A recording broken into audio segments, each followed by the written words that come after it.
Sveiki, čia kasdieniai vaikų gydytojos užrašai. Tiksliau, pašnekesiai. Esu vaikų gydytoja Indrė.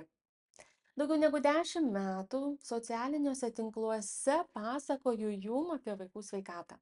Nutariau išbandyti ir šį formatą. Kodėl? Todėl, kad kasdieną man kyla daugybė minčių, apie ką norėčiau jum papasakoti. Deja, ne visuomet yra laiko sudėti visko į žodžius ir sakinius ir parašyti puikų tekstą. Tad pabandykim. Turėsite klausimų? Rašykite man žinutėmis, komentarais. Na, tikrai tikiu, kad žinote, kur mane rasti. Na, o šiandien noriu pakalbėti tikrai labai aktualią temą, į kurią vieno atsakymo nėra. Tai yra, ar galima sergantį vaiką vesti į darželį? Žinau, daugybė mamų pyksta, kai kitos mamos atveda sergančius vaikus į darželį, pyksta, kad jų mažieji vėl susirgo, nes apsikrėtė nuo kito vaiko, kuris buvo darželyje. Kaip spręsti šitą problemą? Neįsivaizduoju. Nei viena šalis dar nėra išsprendusi to.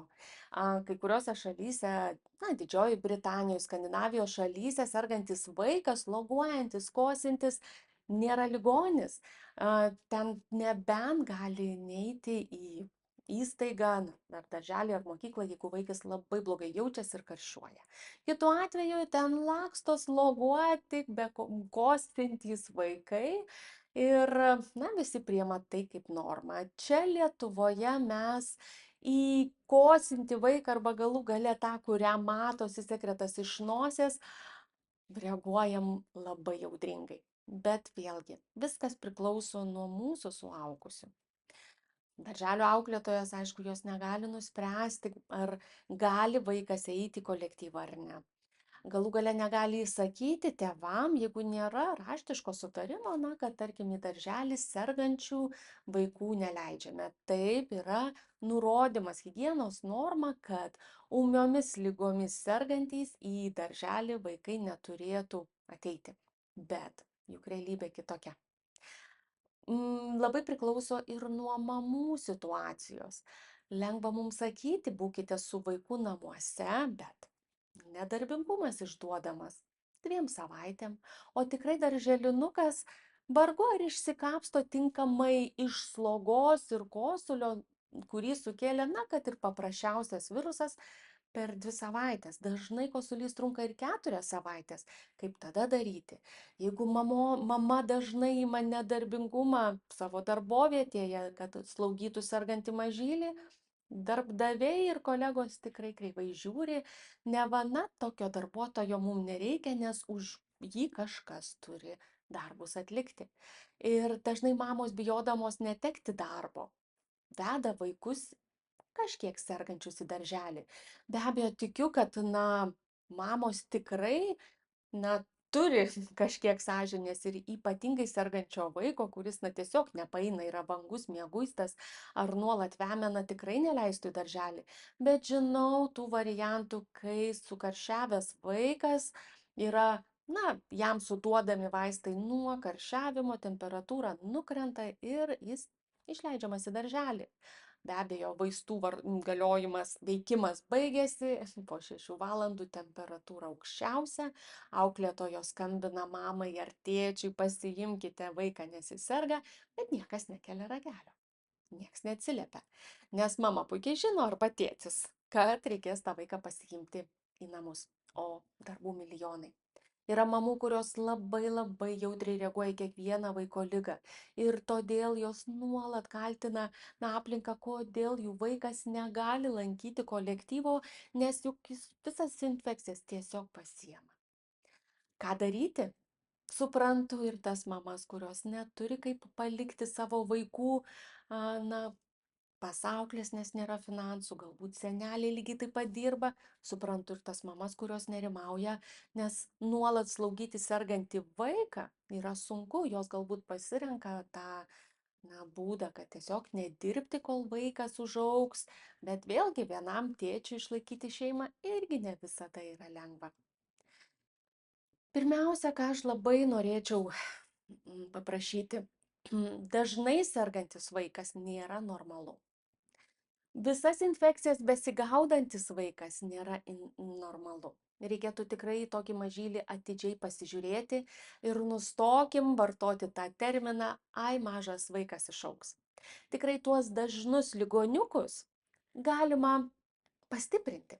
Tiksliau, kartais nuraminti imuninę sistemą, jeigu reikia, kartais adaptacijos procesą palengvinti.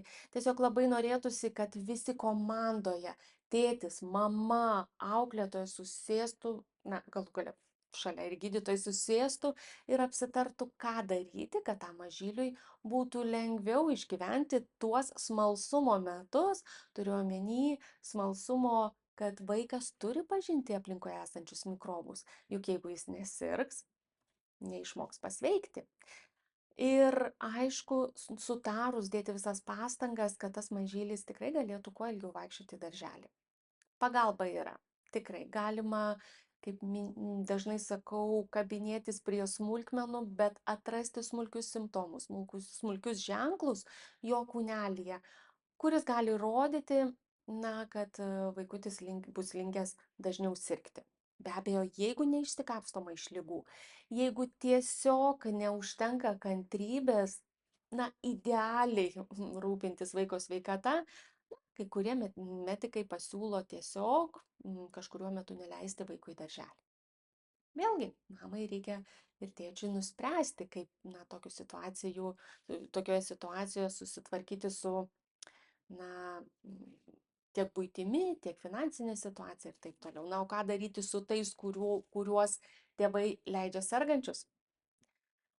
Vėlgi, manau, darželėje turėtų būti tam tikros taisyklės, tam tikri susitarimai. Ir mes mokome vaikus klausyti suaugusių. Mes patys suaugę mokomės nustatyti ribas ir, kartais auklėtos darželio arba vadovybė tikrai turėtų išmokti nustatyti ribas tėvų atžvilgių, kurie veda tikrai sergančius vaikus į darželį.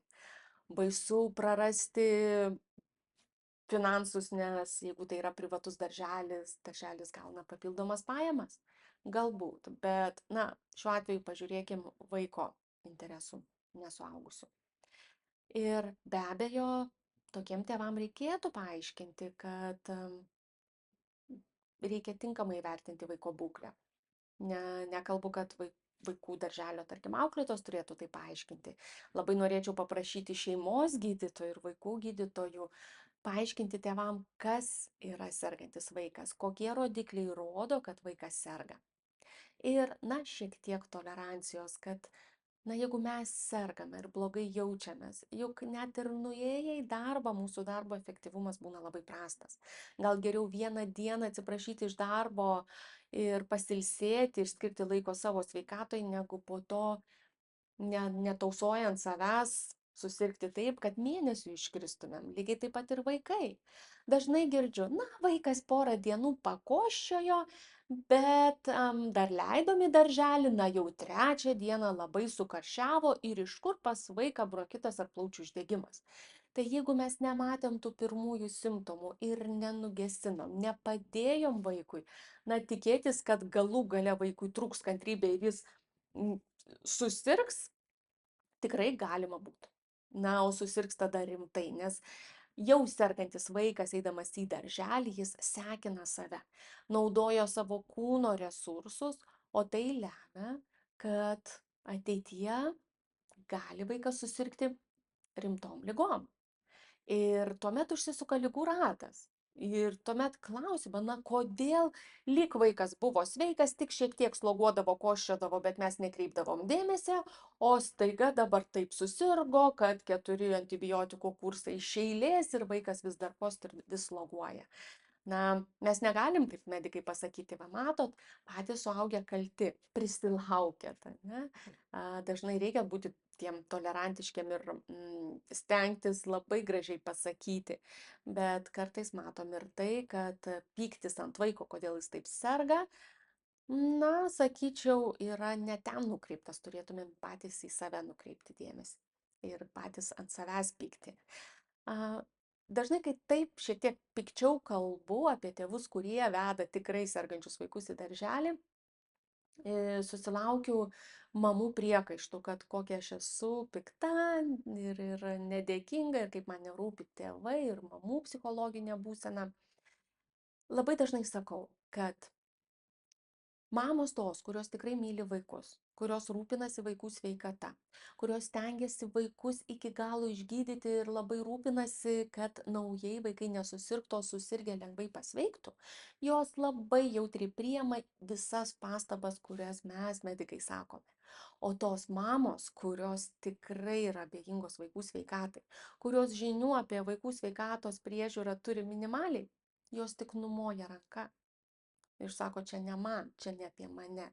Taip kad tikrai įvairias pastabas, mielos mamos, įvertinkite kritiškai, nes nenoriu jokių priekaištų sakyti mamom, kuriom tikrai rūpi. Ir jeigu klausotės šito mano audio arba video, tikiu, kad jum rūpi.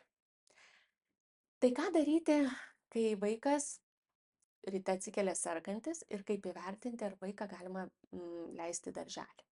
Pirmiausia, jūs turite žinoti, kad vaiko pirmi ligos simptomai tai jau yra liga ir tai reiškia, kad 2 dienas iki tos ligos vaikas jau išskirdavo, na, tarkim, darželį, jeigu jau ėjo į darželį, virusus. Ir ar vaikas jau su sloga ir čiaudintis eina į darželį ar dieną prieš, vis tik tai jis vienodai, maždaug vienodai jau išskyrė virusų ir apkrėtinėjo kitus.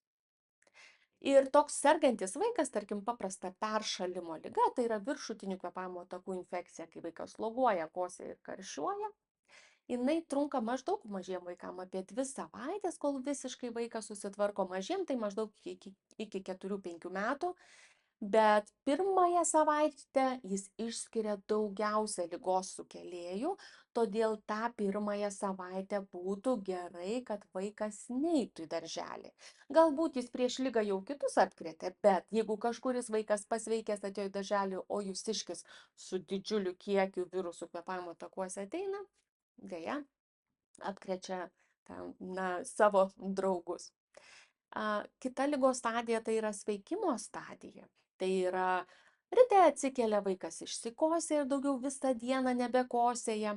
Jeigu vaikui ryte šiek tiek reikia išplauti slogą, bet daugiau tikrai jokių simptomų nebūna, o tai reikia įvertinti per 2-3 dienas, o ne vieną dieną valio vaikas nebekosėjo naktį, leiskime į darželį. Ne, 2-3 dienas pastebėkime, ar jis tikrai pasveikęs, ar tiesiog tai yra tyla prieš audrą, nes tos dienos, kai vaikui pagerėjo ir bando vaikas atsistatyti, tai rodo, kad imuninė sistema atsipalaidavo, apsidžiaugė, valio, nugalėjom virusą. Ir jeigu tuo metu šalia bus bakterijos arba pas vaiko organizme bus bakterijos, gali kilti didelės komplikacijos. Todėl būtų gerai tas pirmas 2 dienas po ligos, ūmios ligos simptomų dar pastebėti. Ir jeigu viskas gerai, galima leisti vaiką į darželį, kaip minėjau, jeigu vaikas tik tvarkosi. Bet nors toks vaikas kitų apkrėsti negali, pats jis bus imlesnis. Juk vaikas tvarkosi po ligos. Nuo kiekvieno vaiko ypatybių priklauso, kaip greitai jis susitvarkys po ligos, po vykusios kovos esantį savo kūnelį, nes šiukšlių pakankamai, toksinų įvairiausių, žuvusių mikrobų, žuvusių imuninių ląstelių ir taip toliau.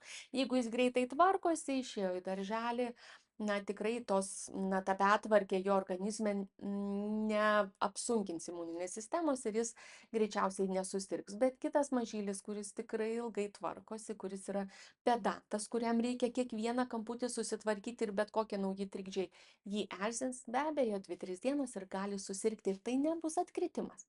Tai bus nauja infekcija, todėl kad mažylis taip sąžiningai tvarkėsi savo kūnelį, kad tikrai gali pražiopsoti aplinkui esančius naujus ligas sukeliančius virusus.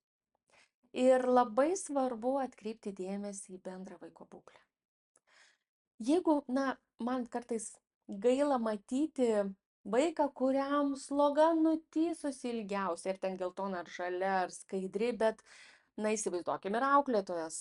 Auklėtojos nėra mamos, nėra močiutės ar auklės, kurios nuolat rūpinasi nosies higiena, kad vaikučiui tai nuvalykim, tai išpūskim nosytę, tai išplaukim. Auklėtojos jos kaip mokytojos, ne, moko vaikus, edukuoja, tai, na, tokie vaikai, kai vaikšto su tais, na, snargliukais, tikrai gaila žiūrėti, nes, na, mums suaugusiam nebūtų labai malonu ir patogu su tokiom išskrom vaikščioti, taip pat ir vaikui. Taip kad jeigu vaikui reikia padėti, ar nosį išpūsti, ar atsikosėti priminti, ar galų gale ten kokiu kremuku patepti, jeigu buvo bėrimas, toks vaikas neturi eiti į darželį.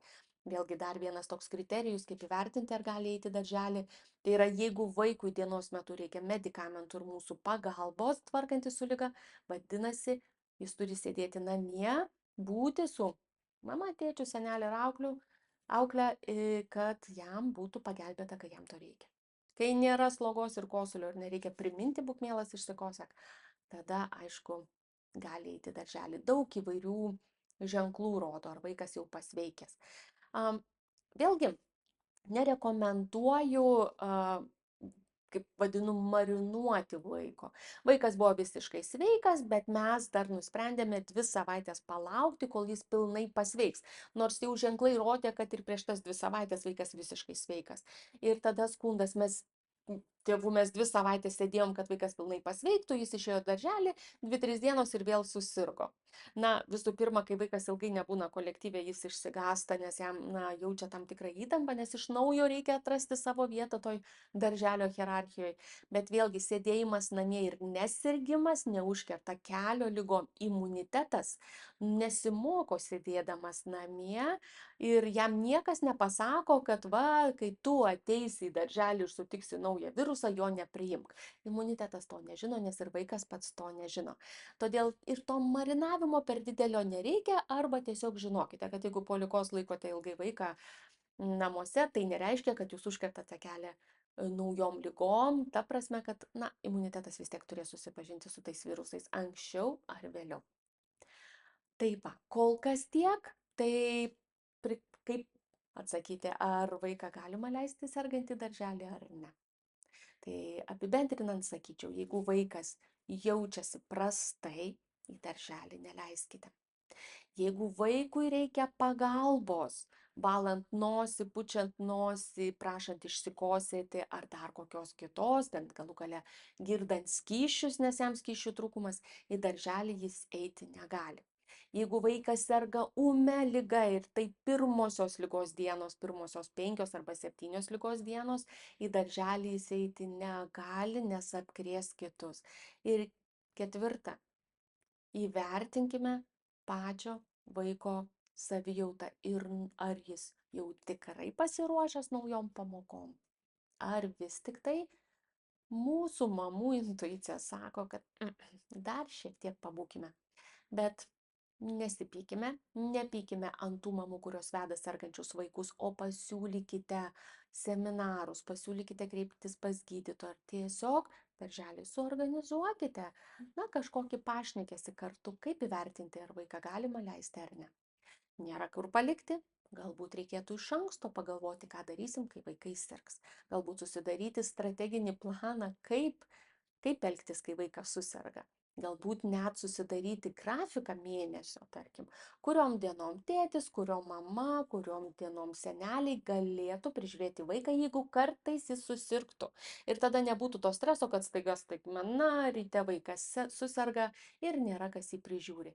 Tikrai galima, mes suaugę, mes mokam planuoti savo laiką. Ir net jeigu, tarkim, darbuose mes dirbame, na, tikrai nėra tų pačių dienų labai svarbių, pačių didžiausių ekstra. Galbūt žinot, kad tam tikrą savaitę mes atlaisvinkim šiek tiek grafiką, kad jeigu susirgs, mes jau būtumėm pasiruošę. Na, laiko planavimas labai svarbu. Planuokite, kas būtų, jeigu vaikas susirgtų, bet tikėkitės, kad jis bus sveikas ir darykite viską, kad jis augtų sveikas ir laimingas. Tikiuosi buvo naudinga, jeigu turite klausimų, rašykite ir iki kito pasimatymo.